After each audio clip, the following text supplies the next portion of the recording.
hakim terhadap Basuki Cahayapurnama telah hadir di studio Pram Talk. Yang pertama adalah kuasa hukum dari Ahok, Pak Tommy Sihombing, dan juga pengamat hukum pidana Mbak Eva Ahjani Zulfa. Saya akan ke Pak Tommy. Pak Tommy, Ya. bagaimana kondisi Pak Ahok sekarang di penjara? Pak Ahok tuh terakhir tadi lagi ibadah dengan keluarganya di dalam. Suasana yang baru, tentu mereka perlu penyesuaian. Sementara pendukungnya tuh masih di luar sampai sekarang. Mereka meminta ketemu Ahok. Saya kira aparat keamanan itu harus bijaksana mempertemukan. Hanya Pak Ahok yang bisa membubarkan itu. Oke, apakah ada langkah-langkah dari kuasa hukum untuk kemudian meminta kepada pihak rutan memperbolehkan Ahok untuk keluar bertemu dengan pendukung sekitar beberapa menit? Mestinya itu urusannya aparat keamanan. Karena sekali lagi kami sudah hantarkan Pak Ahok ke dalam, masa nggak berterima dia ditahan dan minta dibebaskan. Terakhir diturunkan permintaannya untuk ketemu saja. Ya mestinya aparat kabulkanlah itu, apa susahnya sih itu kan, cuma 5 menit. Gitu loh, buktinya kan aparat juga gagal. Kecuali kalau main kekerasan. Oke, berarti tidak ada kekerasan sampai saat ini. Oke, Pak Tommy, sekarang kita akan masuk ke materi kasus, materi putusan dari vonis. Dalam rekaman pernyataan yang saya putarkan tadi, Pak Tommy kemudian menilai bahwa rasanya aneh jika kemudian Ahok sudah divonis lebih berat dibandingkan dengan tuntutan dan langsung ditahan. Apa alasannya? Kan kewenangan hakim untuk kemudian memutuskan bahwa terdakwa langsung ditahan. Di pasal 197 itu memang itu disebutkan. Tetapi ada satu yang memang agak ambigu di sana. Karena begini, ini kan Pak Ahok ini tidak ditahan dalam proses persidangan itu. Polisi tidak menahan, jaksa tidak menahan, majelisnya sendiri tidak menahan. Sampai putusan tadi. Jadi pendapat hukum kami adalah ketika hakim sudah mengetok palu, persidangan itu sudah selesai. Negara ini nggak mengakui lagi kewenangan hakim itu untuk memerintahkan penahanan misalnya. Nah kemudian diperintahkanlah penahanan. Loh ini penahanan apa? Apakah ini eksekusi terhadap putusan yang sudah mempunyai kekuatan hukum? Enggak juga, karena kita tadi banding. Jadi sebetulnya menurut kami sih, ya, kalau pendapat yang mudah dicerna masyarakat, hakim ini lebay memerintahkan penahanan ketika wewenangnya nggak ada lagi. 197 itu merujuk pada 193. 193 kalau hakim menahan merujuk pada pasal 21. Berarti hakim tidak punya legal standing untuk memutuskan menahan. Tidak ada kewenangan lagi. Pasal 21 itu misalnya alasan subjektif. Subjektif itu tidak melarikan diri, tidak mengulangi perbuatannya, tidak menghilangkan barang bukti dan sebagainya. Baik. Enggak, supaya jelas. Tidak melarikan diri, untuk apa dia melarikan diri? Gubernur. Baik. Pak Tommy, gubernur. akan langsung saya konfirmasi kepada Mbak Eva. Mbak Eva, kalau melihat apakah memang argumen dari tim kuasa hukum betul? Saya kira tidak, saya tidak terlalu setuju dengan Pak Tommy. Kenapa? Pak Tommy ya, karena pada dasarnya ini pidananya adalah pidana penjara yang sebetulnya ya tidak memerlukan satu prosedur atau satu proses tertentu. Berbeda dengan pidana mati yang harus untuk eksekusinya itu harus menunggu upaya gerasi misalnya seperti itu. Ini soal karena wewenang penahanan, Mbak. Soal wewenang penahanan. Iya, karena dalam konteks ini penahanannya bukan dalam konteks penahanan seperti dalam proses penyelidikan dan penuntutan, tetapi dalam konteks ini adalah sebetulnya lebih kepada eksekusi. Pesan di dalam pasal 197 KUHP itu adalah untuk eksekusi dalam pelaksanaan putusan. Tapi kan belum bisa eksekusi karena masih ada upaya Betul, hukum.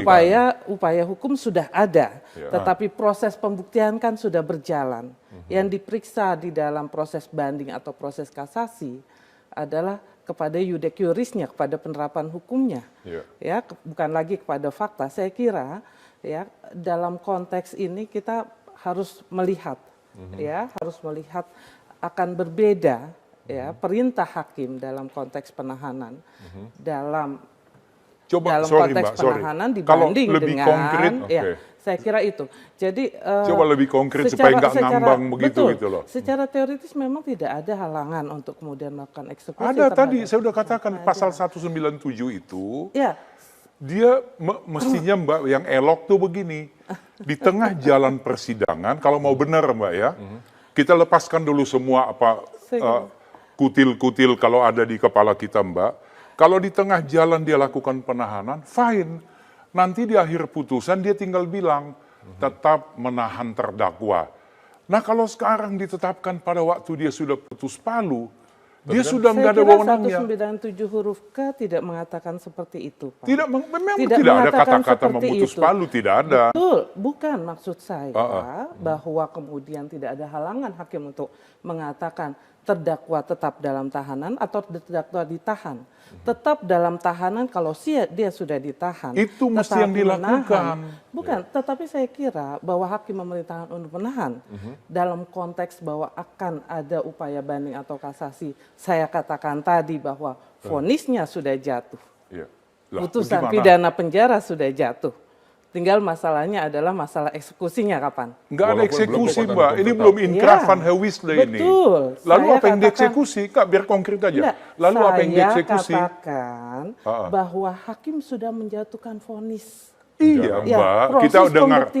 Proses pembuktian sudah berjalan. Jadi menjadi kewenangan hakim tentunya. Untuk menyatakan bahwa terdakwa ditahan. Supaya sudah apa? Selesai prosesnya, Mbak. Dalam proses membantu proses kemudian proses eksekusi. Mbak, di mana disebutkan untuk membantu proses eksekusi dalam KUHAP? Saya juga tidak akan mengatakan bahwa itu ada di dalam KUHAP. Iya, kalau nggak ada nggak usah dibahas lah, Mbak. Tapi pesan 197 KUHAP huruf K adalah seperti itu. Ya, secara teoritis tidak ada halangan untuk kemudian melaksanakan putusan hakim dalam konteks pidana penjara. Pak Tommy, yang menjadi masalah kenapa kuasa hukum mempertanyakan penahanan, Pak, walaupun sudah divonis penjara? Iya, udah begitu divonis, kita banding, the same day kita banding. Artinya itu belum berkekuatan hukum, belum bisa dieksekusi. Hakim pada waktu selesai ketok putusan itu, dia tidak berwenang untuk melakukan apapun. Udah selesai tugasnya. Kalau mau cantik, di tengah proses ini dia buat penetapan penahanan. Tapi filing untuk pengajuan banding secara administrasi sudah hukum, kita lakukan. Sudah dilakukan? Sudah. Oke, bentar. Mbak Eva, kalau seandainya administrasi pengajuan banding sudah dilakukan dan kemudian sudah diterima oleh pemerintah, apakah juga dapat saya kira tidak ada halangan. Eksekusi? Tidak ada halangan untuk penjaranya. Untuk penjaranya, Mas, karena proses pembuktian sudah selesai. Apa hubungannya dengan proses pembuktian, dan Mbak? hakim menyatakan bahwa yang bersangkutan bersalah. Saya bukan dalam posisi apa-apa, tapi pesan dalam pasal 197 Nggak ada pesan, kita mesti baca huruf K. Pesan 197 KUHAP bahwa dalam bagian dari vonis hakim bisa menyatakan 3 hal. Apa saja? Ya, menyatakan terdakwa tetap dalam penahanan, ya, dalam hal kalau dia sedang dalam proses penahanan. Betul. Ya, menahan terdakwa. Kalau dia tidak ditahan, tentunya ditahan. Ya, kemudian atau membebaskan terdakwa. Kalau putusannya adalah kedua, menahan pada saat itu sudah ada Pak Tommy. Saya kira 197 kita tidak bisa membaca selain apa yang ditertera Nggak di dalam bisa, Mbak. pasal. Tidak. Kalau kita hakim, Voltaire mengatakan hakim bukan trompet undang-undang. Itu nggak bisa dilaksanakan karena wewenangnya udah selesai. Kalau hanya, menurut KUHAP ini begini, gini. Ya kita mesti progresif dong berpikir. Pada saat itu hakim udah nggak punya wewenang lagi. Apalagi dihubungkan dengan pembuktian, apa hubungannya? Apakah Anda mempunyai contoh-contoh dari kasus-kasus yang terjadi sebelumnya yang kemudian memang ini menjadi sebuah keputusan yang aneh bagi Ahok? Itu aneh karena sekali lagi apalagi dihubungkan dengan 193 yang kemudian dijungtokan pasal 21. Ada alasan subjektif. Coba, apa alasan hakim menahan Ahok, dia gubernur? Untuk apa melarikan diri? Sekarang secara sosial ada ribuan orang di depan Cipinang. Jangan lupa loh, hakim itu bukan hanya sekedar penegak hukum, dia penegak keadilan juga. Bukan seperti polisi tangkap, tahan, selesai. Mbak Eva, apakah ada contoh-contoh sebelumnya yang kemudian mengangkat bahwa hal ini adalah hal yang biasa yang menjadi kewenangan hakim? Nggak ada itu, saya lawyer, praktisi lawyer, nggak pernah ada kejadian gitu.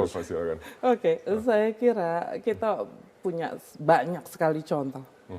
Kasih satu contoh, Pak. Saya kira kita tiap hari menghadapi ribuan tindak pidana. Gitu udah bahasa. Kita menghadapi dan kita bisa bisa menyatakan satu keluhan barangkali dari kajian teman-teman kejaksaan Ya. ketika justru menjadi aneh kalau hakim menyatakan tidak ditahan. Oke. Gitu ya, karena dia sudah menyatakan yang bersangkutan bersalah. Oke, baik. Berarti masih ada perdebatan di sini, tapi kita akan jeda sejenak, Pak Tommy dan juga Mbak Eva, kita akan jeda, kita akan masuk kepada pertanyaan juga dari masyarakat. Mengapa saat ini vonis lebih berat dibandingkan dengan tuntutan? Tetaplah bersama kami akan kembali sesaat lagi.